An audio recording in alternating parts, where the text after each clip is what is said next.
Thank you for joining, everyone. We're going through an extraordinary event. It's one of those events that'll carry a whole chapter in the history books. But fortunately, we live in a country that has the might and the wealth to tackle it. The US has passed rules and regulations to help everyone. A $2 trillion stimulus bill that increases unemployment compensation for everyone. There's per week more than what this is. And by everyone, I mean everyone who applies for unemployment. There are provisions for sick leave that if employer gives, the employer gets payroll tax credits. A check of $1,200 will be sent to everyone making under $75,000. And the preference fast instance, billions of dollars will be given to airlines and hotels and small businesses and medium-sized businesses and sole proprietors and gig workers like the Uber drivers. But the two big programs we should all know about are the EIDL, Economic Loss Program, the Payroll Protection Program under the SBA CARES. About the Payroll Protection Program is we follow the rules and regulations. The government will forgive a big portion of the loan to everyone on payroll. So we have assembled a great team here today, CPAs from many of our offices, and I'll ask them questions regarding these programs. And then we'll have a lot of time for Q&A. We're going to go through the in a rapid fashion so that a majority of the time we can answer your questions. So let me start with Jagruth Shah, CPA office. Jagruth, can you share with us what is the EIDL program and who is eligible and how does one get one? Jagruth. Thank you, Navneet. And I would like to thank you, firm, for organizing the webinar for our client, community, and friends of the firm. It is my pleasure to be on panel of this webinar and I appreciate the opportunity. Welcome all. I'll be discussing about EIDL loan. EIDL stands for Economic Injury Disaster Loan Program administered by US Small Business Administration called SBA. And this program is there for some time and with President signing the Coronavirus Aid Relief and Economic Security Act, CARES Act, which has made changes to EIDL program to the benefit of small business owners in several ways. The lender for EIDL program is SBA themselves, and they are administering the loan.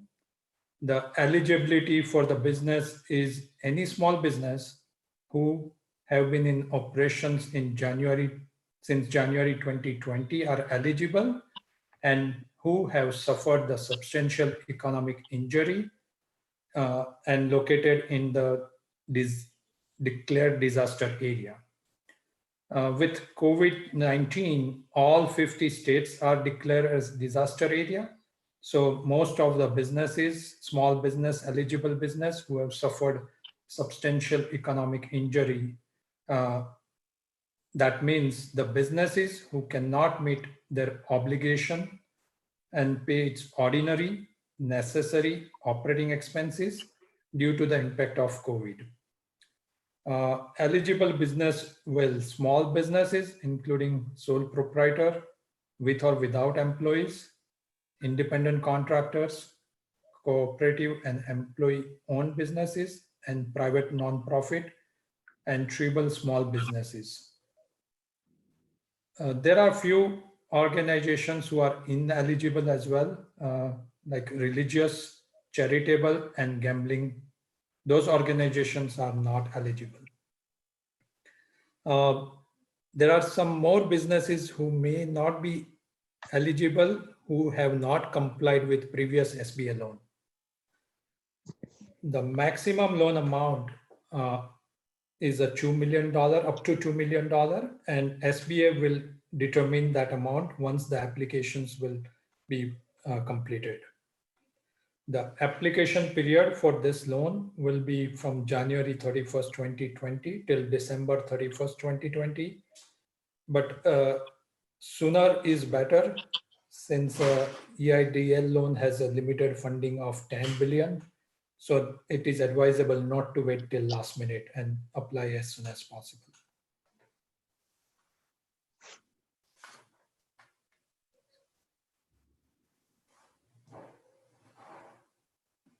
So this was a nutshell of a EIDL loan. And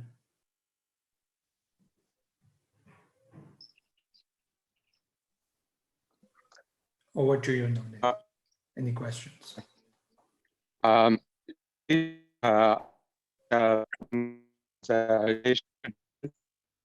our Shailesh, can you tell us about the terms of the EIDL loan, the interest rate, and also tell us if the EIDL loan is forgivable? Sure, Navneet. Thank you. And good morning to everyone, and good afternoon, depending on your time zone, all the 350 plus attendees. And I'm sure like majority of them are our clients. So thank you all. So based on like all this constant ongoing lot of information since last Friday, the law was passed, as Navneet mentioned. So based on the information, whatever we have known at this time, so we'll share you with like all that regarding this EIDL loans. So what are the terms of the EIDL loan? So in here, like one good point, unlike previous SBA loans, many of the business owners have applied. So for this time, there is no SBA fees involved. So zero SBA fee during this process, especially for based on this stimulus package. Regarding like what will be the required documentation to apply for the loan and everything. So once somebody is applied online, they can do themselves, or will be better to use one of your accountant. And you will have to submit like IRS tax form for the transcript, personal financial statement, income tax return of the business, schedule of liability and everything. Regarding that interest rates, so for approved loan, so small businesses will pay 3.75 of percentage interest rate, and when for the non-profit, the rate will be 2.75%. As far as a term of the length, term length for the loan is a maximum anybody can get is 30 years. Unlike that PPA program, which one of my colleagues will share later. So unlike the PPA program, so loans under EIDL, they are not forgivable. But the main point is like government is giving at a lower rate for longer period, so that businesses can come after whatever this slow time turbulence from the economic standpoint. So that's the main objective, but it is not forgivable loan. Talking about that common question regarding like collateral and personal guarantee. So one point is collateral. So SBA will place UCC lien against the asset of the particular business when the loan is over 25,000. When it is less than 25, it may not be required. Talking about the personal guarantee, yes. So owners of the corporation or business, 20% of more percentage ownership, so they will be personal guarantee. Managing member of LLC, they will be like giving personal guarantee. Managing partner of LLPs, so they will give. But still one good news out there is like there won't be any liens taken against the real estate owned by the guarantor. So this is kind of like a big picture of loans and terms, which Navneet asked. So we'll continue with like with next basic information. And after that, at the end, like we'll come back for the questions. So thank you, Navneet. Okay, thank you, Shailesh. So, Baljit is our next panelist. He's a CPA in our Edison, New Jersey office. Baljit, can you tell us what is a PPP loan under the Senate CARES Act, and who is the lender and who's eligible? Thank you. Yeah, thank you, Navneet. Hello, everyone from Edison, New Jersey, New York offices of the Chugh CPAs. PPP loan is a SBA-backed loan that is being provided by the banks, any existing SBA lender, or any federally insured depository institution and credit union and farm credit system institution that are participating will be able to provide these loans. Other regulated lenders will be available to make these loans once they are approved and enrolled in the program. The best way to go about is that you can contact your local lenders as to whether they are participating or no. All businesses, including nonprofits, sole proprietorships, self-employed individuals, and independent contractor with 500 or fewer employees can apply for this loan. While counting the 500 employees, foreign affiliates need to be considered as well. Now, the funds allocated to PPP loans are huge, $350 billion, and these loans would be converted to grants and don't have to be repaid for amounts spent on certain expenses. These expenses will be covered later in details in this webinar. The business must retain 90% of employment levels that they have as of March 24. The loan amount is calculated as 2.5 times of the average monthly payroll cost of the business, considering the last 12 months payroll that is paid by the business. For seasonal businesses, there are different rules. They calculate payroll from February 15th, 2019 to June 30th, 2019, or from March 1, 2019 to June 30th, 2019 to calculate the average payroll. Maximum loan size for any one business is $10 million. For the purposes of calculating the loan, since it's based on the payroll includes the compensation, which is like salaries, wages, any commissions, or any similar compensation, payment of any cash tips or equivalent, payment for vacation, parental, family, medical, or sick leave, any allowance that is made for dismissal or separation, any payment which is made for any health benefits, any insurance premium, any retirement benefits, or any state payroll taxes, which is paid on the compensation of the employees.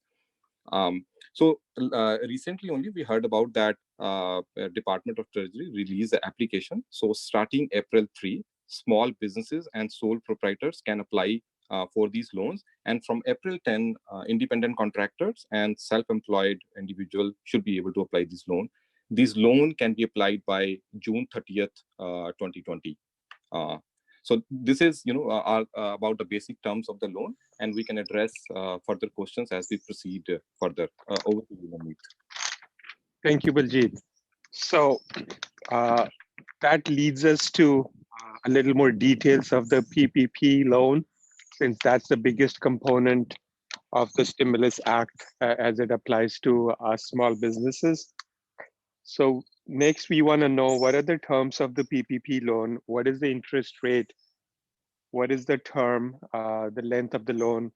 Is a collateral required? Is a personal guarantee required? And Kisle Banka, our senior CPA partner in our Santa Clara office, can you please tell us and give us the answers to these questions? Yes, Navneet, thank you everyone for joining. Most of the PPP loan will be forgiven if they are used for payroll and certain other expenses within 2-month period, 8 weeks period. Any remaining amount that are not used will get converted into loan. And this loan has a maturity of 2 years with an interest rate of 0.5%. Unlike EIDL loan, PPP loan does not require any collateral or personal guarantee requirement.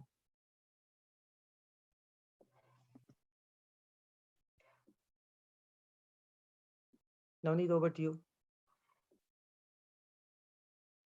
Okay. Thank you, Kisle. So let's go over to Satya Yeruva, our partner in charge of the Western Virginia office. And he gets the most important question of the day. And So we're most curious, Satya, about how do we get this loan from the government and use it for payroll and not have to pay it back so that the loan becomes a gift. Can you tell us how the loan is forgiven? Sure, Navneet. Hello, everyone. Thank you for joining. I'm Satya Yerwa, CPA from Virginia office. I'm going to discuss about conditions for loan forgiveness and application procedure for the same. As our colleague Kisle already mentioned, generally this program is intended to incentivize employers to keep employees on payroll. So though it is termed as loan, business will get forgiveness if certain conditions are met. So first requirement is that the loan is to be used for specified purpose, like paying employees, payment for rents, utilities, mortgage payments, etc. Out of the total loan, 75% need to be used for payroll payments. And most importantly, business has to maintain same level of employees throughout covered period, that is till June 30th. Also, business has to maintain same salary levels during the covered period. If all these conditions are met, loans will be forgiven. And as far as procedure for application is concerned, business need to submit application to lender with all the supporting documents, which says all of the above conditions are met. Lender will give the decision in 60 days. Also, usually forgiven loans are taxable gain, but in this case, even if it is a forgiven, the loan is forgiven, it's not a taxable gain. So any questions that we can discuss later regarding this? Over to you, Navneet. Okay, thank you, Satya. It's unbelievable that any country would do this. Basically, the United States is saying that if you have less than 500 employees in your business, please don't fire them. We know you're having cash flow issues. We know business is affected.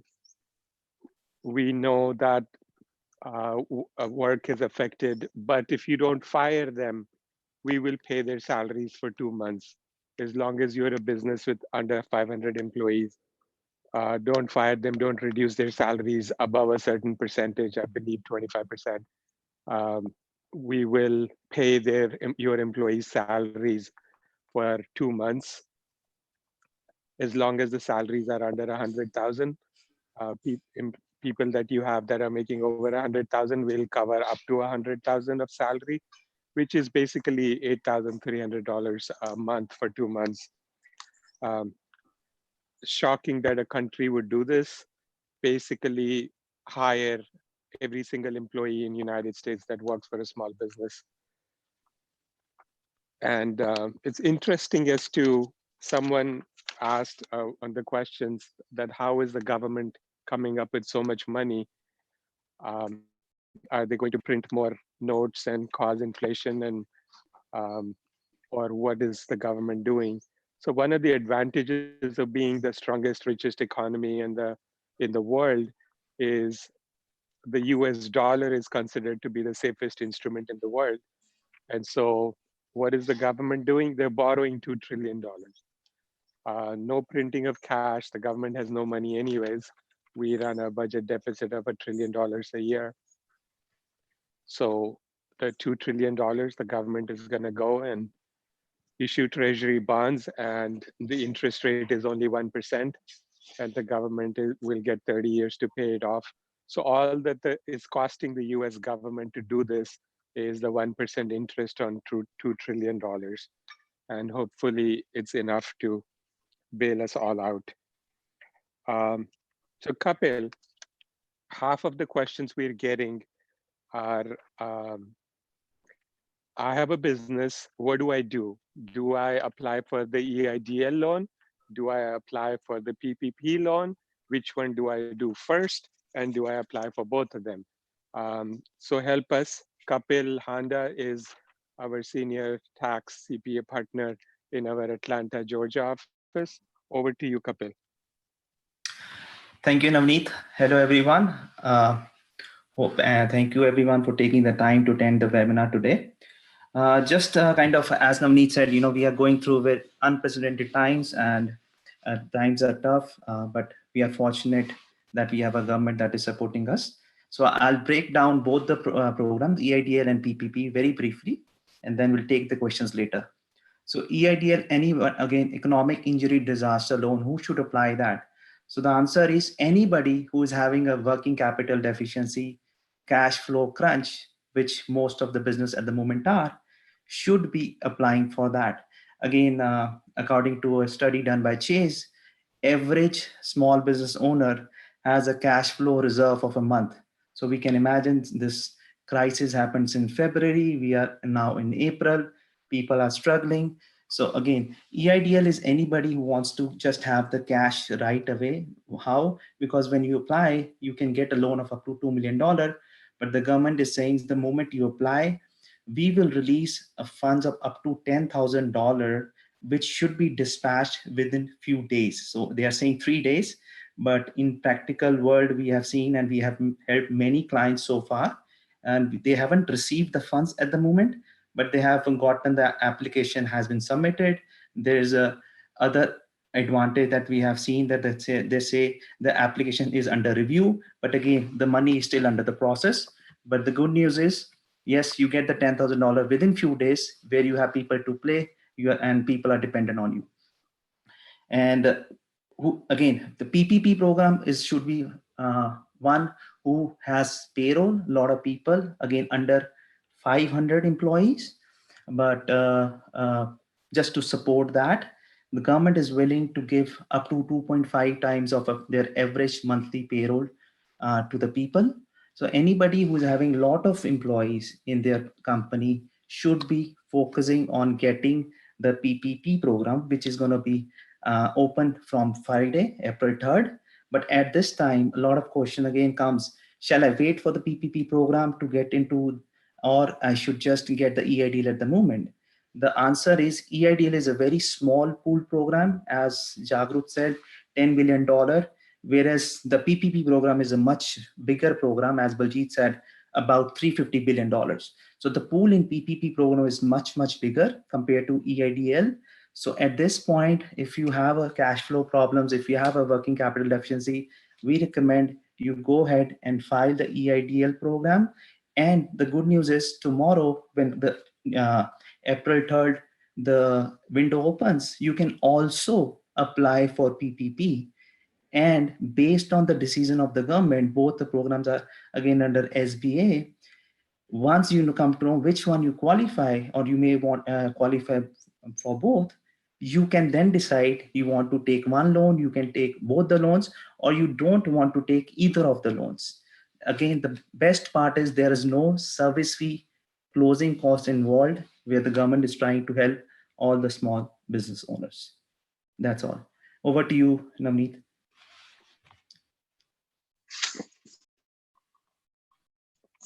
Okay, thank you so much, Kapil. So we've discussed a lot about small businesses with employees under 500. The next group of people the US government is planning to help is medium-sized businesses. These are businesses that have between 500 to 10,000 employees.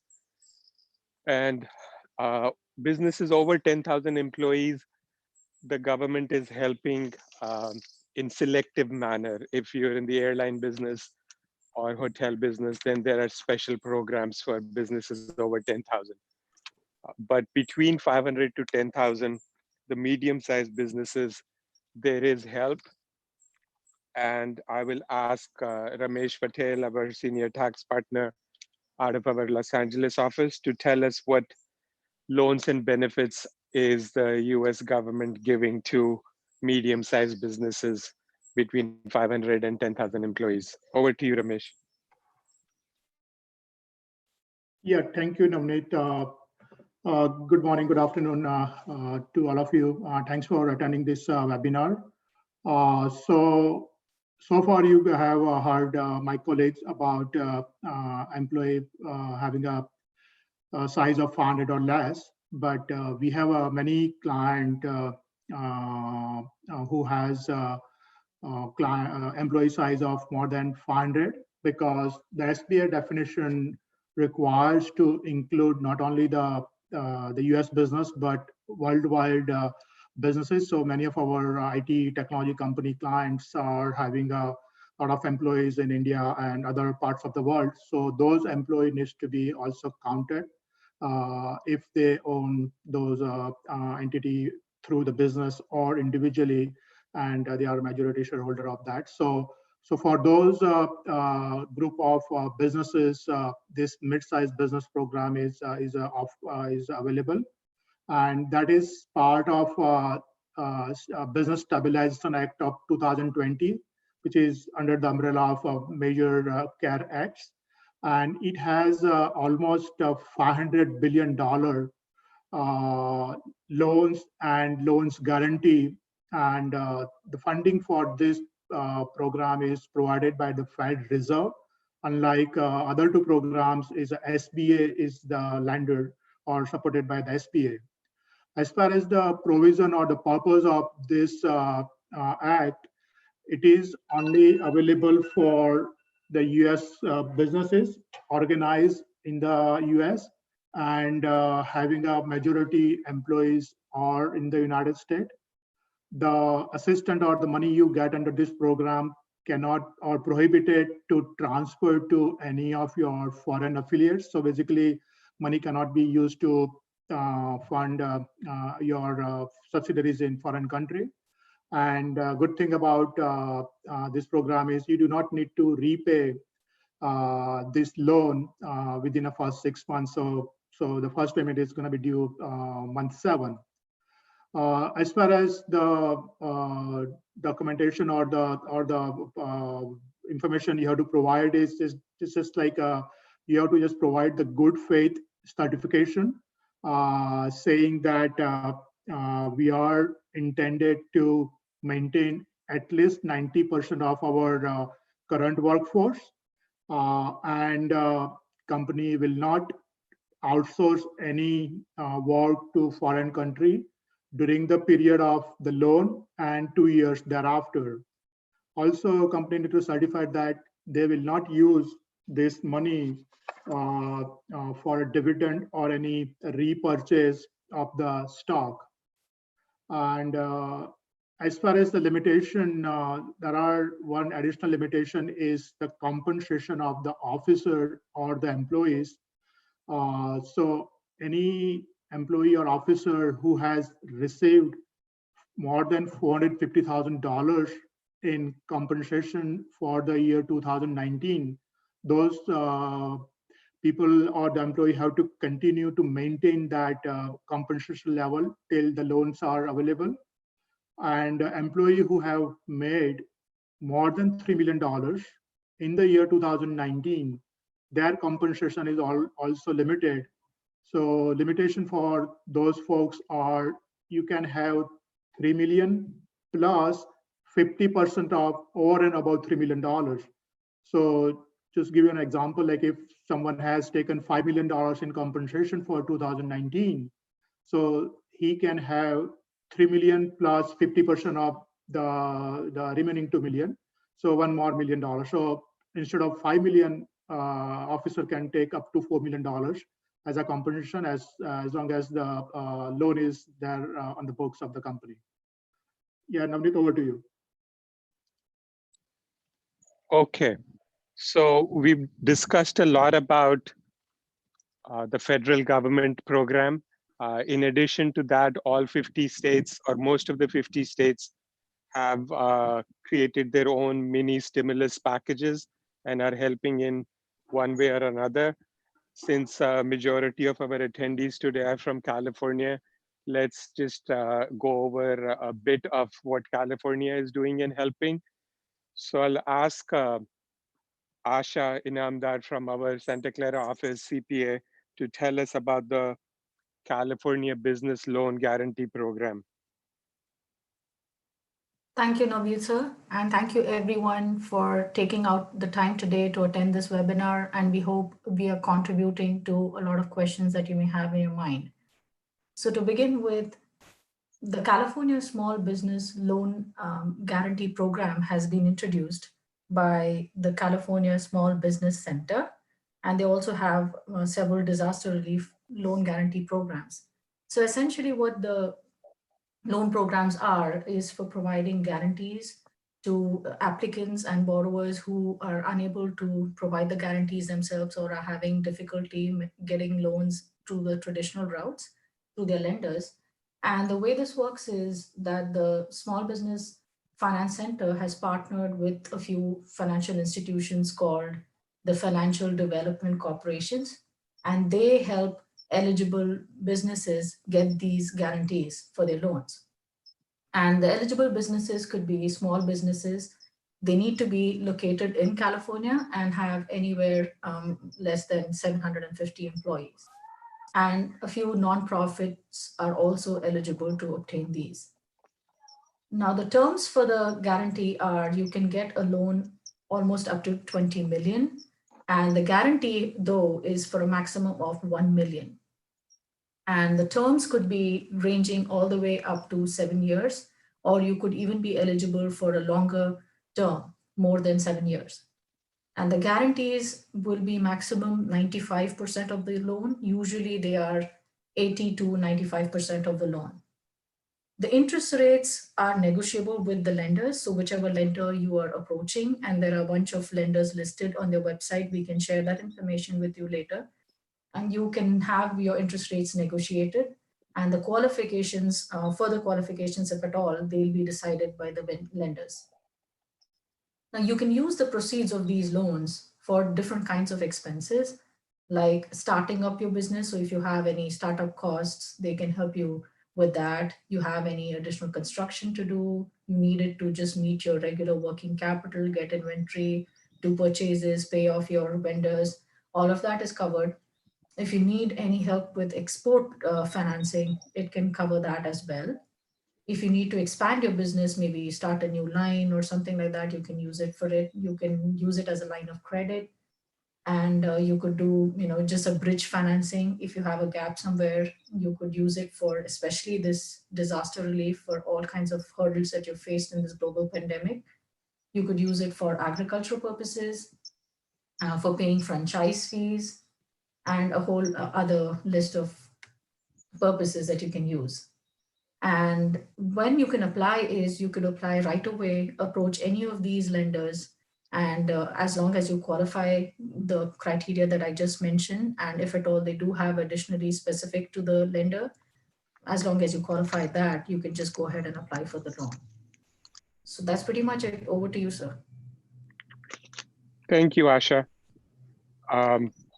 So our question next is, where is the Export-Import Bank in all of this?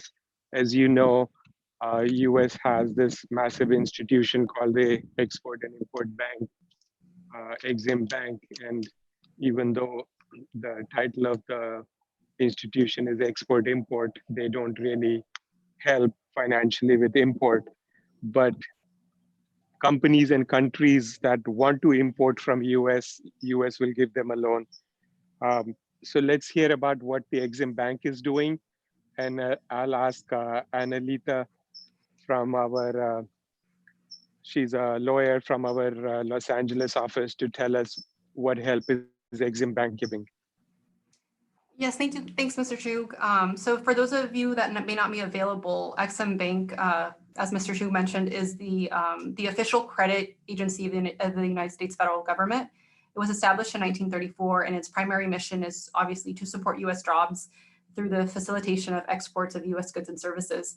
But most important for the purposes of our panel today is that on March 25th, it passed a resolution to aid export-import businesses in the United States that have been impacted by the COVID-19. So there are certain relief measures being offered to EXIM customers. These include offering extensions of deadlines, waivers, streamlining processes, and providing extra flexibilities for an initial 30-day period. And I'm predicting that most likely this will probably be extended in the future. So for example, EXIM will work with customers facing shipment problems, payment difficulties, or liquidity problems due to the COVID-19. These measures are aimed at enabling businesses that participate in the EXIM programs to be able to resume their businesses and without suffering so much through the COVID-19 pandemic. So specifically mentioned in the 25th resolution are some programs regarding these reliefs. One of them is the Working Capital Guarantee Program. The other one is a Bridge Financing Program. And one of the other ones that's also mentioned is a Pre-Delivery Chain Financing Guarantee Program. So, and as I mentioned earlier, there are extensions of deadlines being offered to program participants. So one of those extensions is offering extensions of payments for up to 90 days on invoices that are owed by foreign customers that would be from February 1st, 2020 and June 1st, 2020. So that's just one of the things that they're offering. So back to you, Mr. Chugh. Okay, thank you, Anelita. So basically, the bottom line is that the government has two loan programs, EIDL and PPP. We'll look at your business and evaluate as to which loan makes sense to you. But no matter what you do, PPP you must do. So EIDL is in a way an optional item. PPP, the reason I'm saying you must do is because if you have payroll and if you have employees, and that includes, there were a lot of questions about, am I an employee of my own company? Yes, you are. And so please apply for a PPP loan, because if all goes well, 2 months of payroll will be forgiven, the loan will be forgiven. Most of the banks, there are a lot of questions about where do we go. Best thing is to go to your existing bank that you have a banking relationship with, or any other banker friend you have. Not every single bank, but most banks are SBA approved lenders. The very small banks usually are not, but there are exceptions to that as well. The EIDL loan is a very simple one-page application on the SBA website. As you know, SBA is doing the EIDL loans directly. The PPP loan is a SBA guaranteed loan. So the banks are going to do the PPP loan, not the SBA. And as in all of history, SBA never really doles out money. They guarantee to the banks that, okay, please give a loan to this person if they meet these criteria. And in case this person doesn't pay you, we'll pay you, but please help these small businesses. So SBA is always a guarantor in most of the SBA loans we have all taken in our life.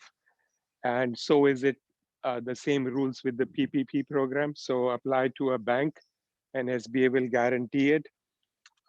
We have a lot of questions about what do we do if we're a startup, because there is rumor and gossip that VC funded companies are excluded. The bad news is that it's not a rumor or gossip. So far, a VC funded company is excluded because the government feels that the VC and private equity funds had $1.5 trillion of dry powder cash available at the beginning of the year, and they can help their portfolio companies and give them payroll of 2 months. Why does the government need to be involved?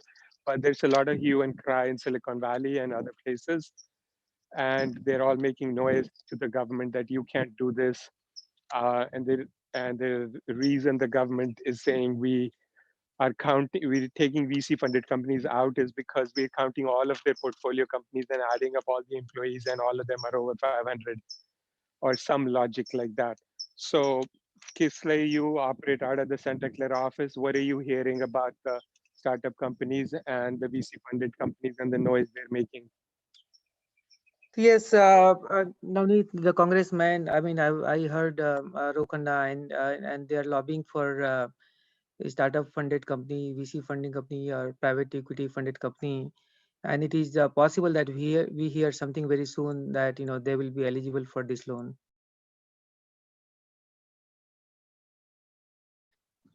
Okay, great. So some of the other questions we've received is, we reduced employee count in October. What will be our employees base for, how will we count? So Ramesh, is it accurate that the government is going to look at the last 12 months employee numbers and not just 1 month? No, that 12-month average is to determine the employee threshold of 500, Navneet.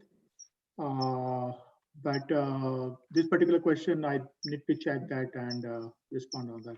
Okay, but it's not 500 employees last month. It's an average of the last 12 months. Correct. For the threshold purpose, it's average for last 12 months, each pay period. Yes.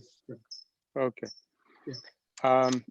So I believe it was maybe addressed, but Satya, what is the tax implications of the forgiven portion of the PPP loan? Yeah, so generally, as I mentioned, forgiven loans are usually taxable, but in this case, even if it is forgiven loan, it's not taxable gain. So it's in one way, it's a double bonanza. You'll get forgiveness as well as tax benefit. Right. Okay. So what about can the PPP loan be used to pay H-1B holders? Anyone want to address that? Yeah, this is Baljit. Yeah, I'll address that, Navneet. Yes, so the PPP loan that can be used to pay the H-1Bs. Okay, because an employee is an employee in the US and nowhere in the application process is there a question, do you have H-1B or L-1 workers? And that discrimination, fortunately, is not happening.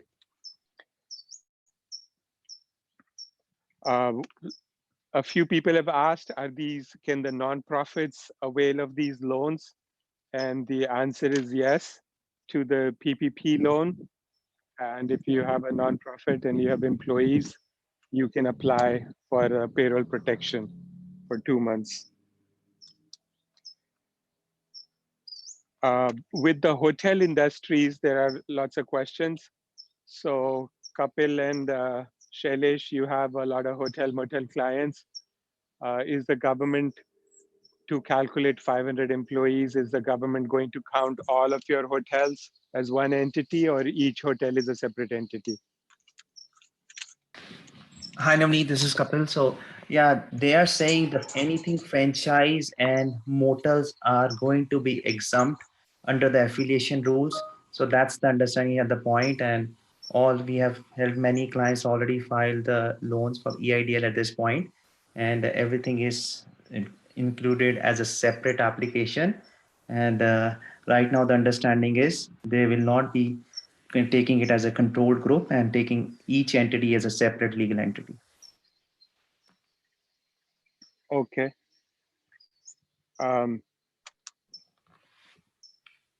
Anything else any of you want to address that we didn't cover? Navneet, looks like there are a lot of questions regarding the entities who have foreign shareholders as well as foreign subsidiaries. Okay. You want to address them, Satya?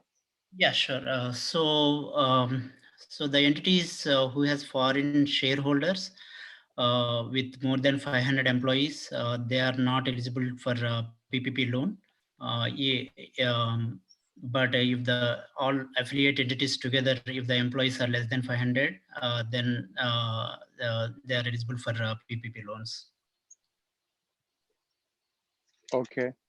And does the owner of the business, have to be a green card holder or citizen? It looks like there is no requirement as such. Anyone else can add? Okay. Any other questions, anyone? Yes, from the Navneet, attendees? there are a lot of questions, if we need to include the employees of the foreign subsidiaries for the calculation of 500 count. Yes, Yes, so what's the okay. answer? Yes, so basically SBA has a affiliation regulation, and based on the affiliation rules, we need to count the number of employees of all the related party entities. And if that crosses more than 500, that they may not possibly eligible for this loan. There are industry specific criteria as well for SBA. So for certain industry, even though the number crosses 500, but their revenue is less than certain amount, they could be eligible. In case of software entities, if the total count is more than 500, but revenue, overall worldwide revenue is less than $30 million, they will be eligible for this loan. Right. So one important thing is that rule number one is that if any business in United States has less than 500 employees, they are eligible for this loan. But what happens if an employer has more than 500 employees and they still want to see if they're eligible? Then we look at the SBA list of all business classifications in the United States. And in that classification list, SBA has said that we will consider you a small business either by employees or revenue. And so for all of you in your business, you fall under a classification like hotels fall under classification 72. So look at this SBA list and look at your business. And there is a table, and the table has two columns, employees or revenue, and SBA will consider you a small business either based on number of employees or revenue. And if SBA considers you a small business based on revenue, then they'll ignore how many employees you have. So for instance, for CPA firms, irrespective of number of employees you have, as long as your revenue is under $22 million, SBA considers you a small business. So you could have a CPA firm with 5,000 employees, as long as the revenue is under 22 million, you will still qualify for the loan. So if you have over 500 employees, don't give up hope. Look at this SBA list, look at your business classification. And if SBA is measuring your business classification from a revenue point of view and not employee point of view, and you're under that revenue, you will be classified as a small business and you will still get these loans. Okay, we've got a couple of minutes left. Navneet, I'd like to add on that if someone is having a more than 500 employees threshold, so I think there is a provision where you would get additional 25% of bonus. So basically, this 500 employee threshold become a 625 employee. As long as you use that additional funding in the area where there is labor surplus area. So there are some, like, the exception to this 500 employees threshold. But we got to look into that in detail. What are those labor surplus area and what are the provision for those specific areas? So employees more than 500, yeah, we need to need to look dig deeper, and maybe you can stretch up to employ 625 employees. Okay, so the session's not over. We're here for you for a very long time. Send us, even if we are not on this webinar, send any of us an email, text, phone, ask us as many questions as you want, specifically with regards to your business. We're very happy to help. Reach out to anyone. Thank you for joining us today, and 100% guarantee that we will be beyond this crisis one day, and the sun will shine again, and we will all survive and thrive. It's a big setback for all of us, but let's not give up. Let's be tough. Let's not surrender, and let's fight on. Let's make lemonade out of this lemon. Let's see how we can get stronger. I have a little sign on my desk that says TTSP. This too shall pass. We are here for you. Let's work on this together and beat this crisis we are going through. Thank you so much for joining us, and God bless.